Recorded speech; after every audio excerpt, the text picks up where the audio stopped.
This is how you know astrology is real as fuck. I'm sure you've all heard by now about...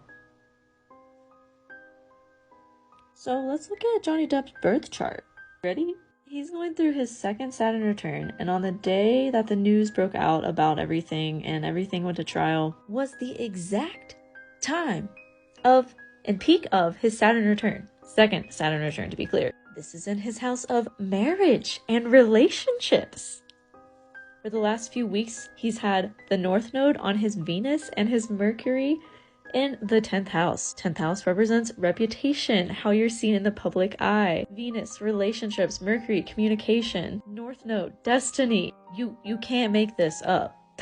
It gets so much better. His Saturn return is squaring his Venus, his Mercury, and the North Node in his 10th house. Squares represent friction, tension, conflict, challenges between his 7th house and his 10th house, the house of marriage and relationships, and career and public eye. Starting to kind of feel like I have a news anchor voice now.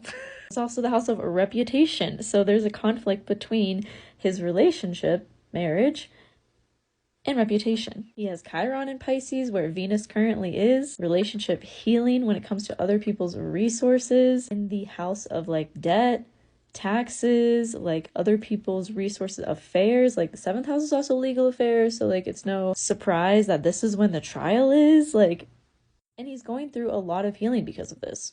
I mean, I'd hope so.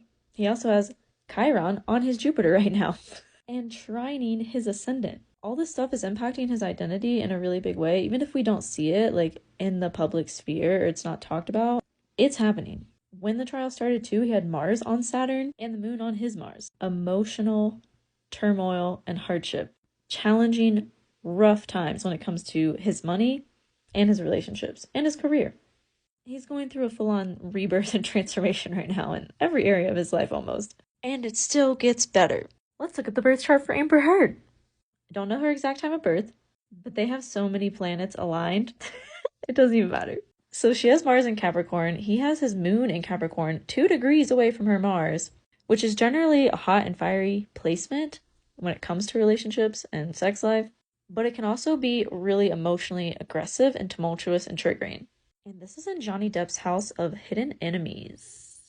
They have the same Venus sign and the same degree almost, which, if you remember, was squaring Saturn.